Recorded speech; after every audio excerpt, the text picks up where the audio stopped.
അവസ്ഥയിലോട്ടാണ് ആ മാതൃകയിലാണ് കേരളത്തിലെ ഭരണം കൊണ്ടിരിക്കുന്നത്. കേരളത്തിലെ വേറെ പ്രത്യേകതയുണ്ട്.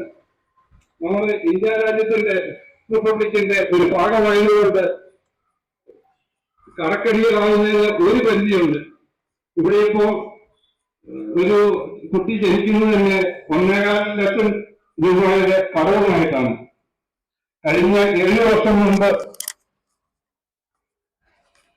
UDF സർക്കാര് ഇറങ്ങുമ്പോൾ 1.5 ലക്ഷം കോടി രൂപ കടവുണ്ടായിരുന്നുള്ളൂ.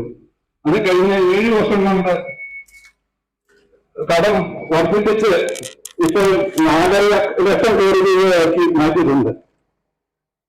ഇനിയുള്ള വർഷങ്ങളില് കടം തിരിച്ചടയ്ക്കാനുള്ള കടത്തിന്റെ വായ്പ തിരിച്ചടയ്ക്കുക എന്നുപോലും നമുക്ക് താങ്ങാനാവാത്ത ഒരു നിലയിലായി. കേരളത്തിൽ ഈ അവസ്ഥ എങ്ങനെ ഉണ്ടായി എന്ന് നമ്മളുടെ പരിഗണിക്കും എന്നായിരിക്കും. കഴിഞ്ഞ ഒരു 50 വർഷത്തിനുള്ളിൽ കേരളം ഒട്ടാകെ അഴിമതിയിലേക്കുള്ള ഒരു പോക്ക് തുടങ്ങി.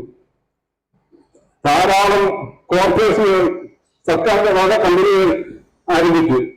ആ കമ്പനികളില് ഭരണകക്ഷിക്കാരുടെ തൊഴിലാളികളെ തിരികെ ആ കമ്പനികളെല്ലാം തന്നെ നഷ്ടത്തിൽ നമുക്കൊരു ബാധ്യതയായിട്ട് മാറി.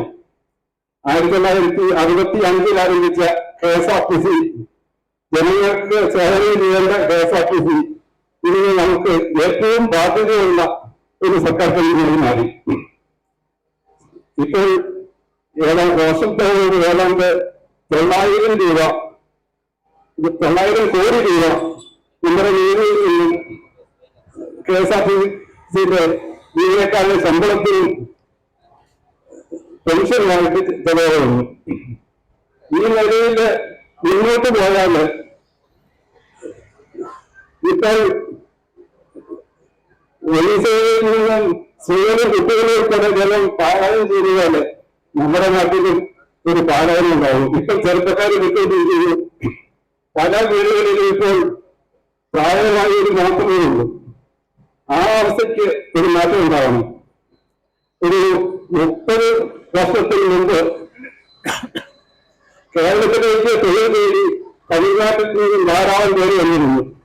ഇപ്പോൾ ഒരു തമിഴിനെ പോലും നമുക്കിവിടെ കാണാനില്ല. എന്നാൽ ആ സ്ഥാനം ഇപ്പോൾ ബംഗാളിൽ നിന്ന് ഏറ്റെടുത്തു. വേറെ ഒരു സംസ്ഥാനത്ത് നിന്ന് കാര്യമായിട്ട് വരുന്നില്ല. പിന്നെ ഉള്ളത് വടക്കുകിഴക്കൻ സംസ്ഥാനത്തെ ദാരിദ്ര്യം നടന്ന മേഖലയിൽ നിന്നും ധാരാളം പേര് വരുന്നുണ്ട്. ആ അവസ്ഥ എങ്ങനെയുണ്ടായി? നമ്മുടെ നാട്ടിലെ യുവാക്കൾ തൊഴിൽ തേടി വിദ്യാസമ്പന്നരായ യുവാക്കൾ ഇവിടെ പുറത്തുനിന്ന് വരുന്നവര് അധികം വിദ്യാഭ്യാസവും അറിവും വേണ്ടാത്ത സ്ത്രീകൾക്കല്ലാതാണ് വരുന്നത്. ഇവിടുത്തെ അഭ്യസ്ത വിദ്യര് തൊഴിൽ തേടി കാലായി ചെയ്യുന്നുണ്ട്. ഇവിടുത്തെ വിദ്യാഭ്യാസ മേഖല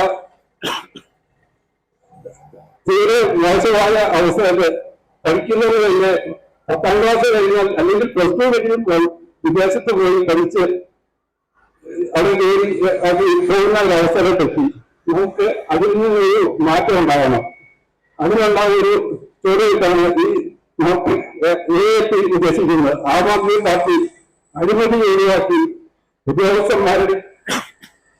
ഉദ്യോഗസ്ഥന്മാരുടെയും രാഷ്ട്രീയ പ്രവർത്തകരുടെയും അഴിമതി ഒഴിവാക്കി ഒരു വലിയ ഭരണം കൊണ്ടുവരിക എന്നുള്ളതാണ് ലക്ഷ്യത്തിലുള്ളത്.